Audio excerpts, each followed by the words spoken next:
Assalamu alaikum, I'm Aisha and you're watching Samaa News. Here are today's headlines.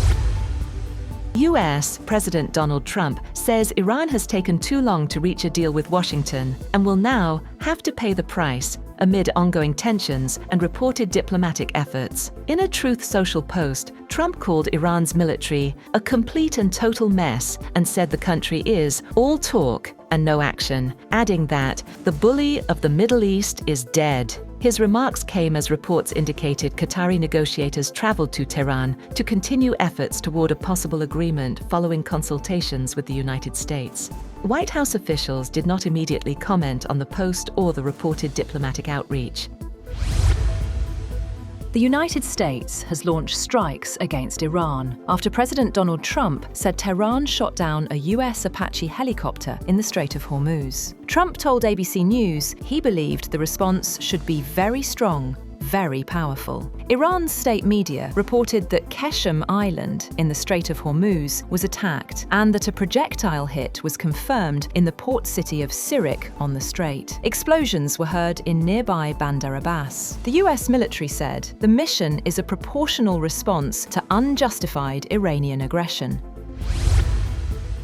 Iran's Revolutionary Guards have said they carried out attacks against a US base in Jordan and 21 other targets in the Gulf in retaliation for American strikes around the Strait of Hormuz. Iranian media reported that the Iranian strikes, which included attacks in Kuwait and Bahrain, came after the US military said on X it had targeted Iranian air defense, ground control stations, and surveillance radar sites near the strait. The Revolutionary Guards said they targeted 4 sites at the US Al-Azraq base in Jordan using long-range missiles. They said the targets included F-35 fighter jet hangars and a command and control center, and warned they were ready to deliver a crushing and decisive response to any further US attack.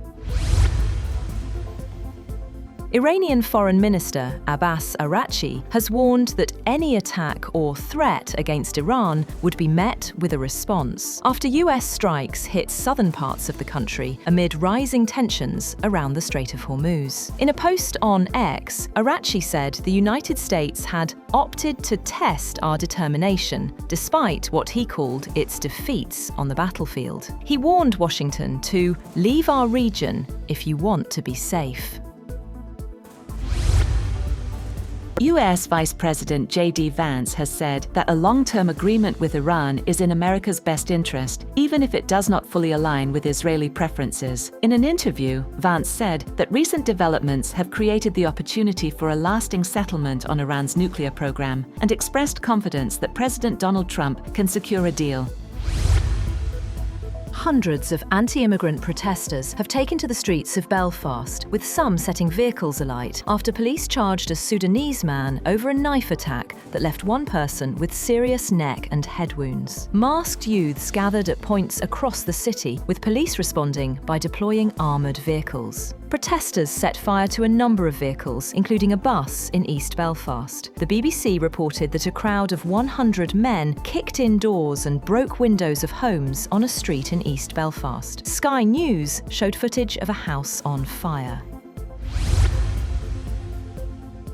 At least 12 people have been killed and 9 injured when gunmen opened fire at an informal settlement in Cleveland, east of Johannesburg. Police said in a statement that they had launched a manhunt for more than 10 suspects following the attack at the Jumpers informal settlement. They said the suspects arrived in a white Toyota Quantum, entered the settlement from 2 access points, and opened fire at multiple locations before fleeing in the same vehicle. That's all for now. For more updates, visit www.samaa.tv. Thank you for watching Samaa News.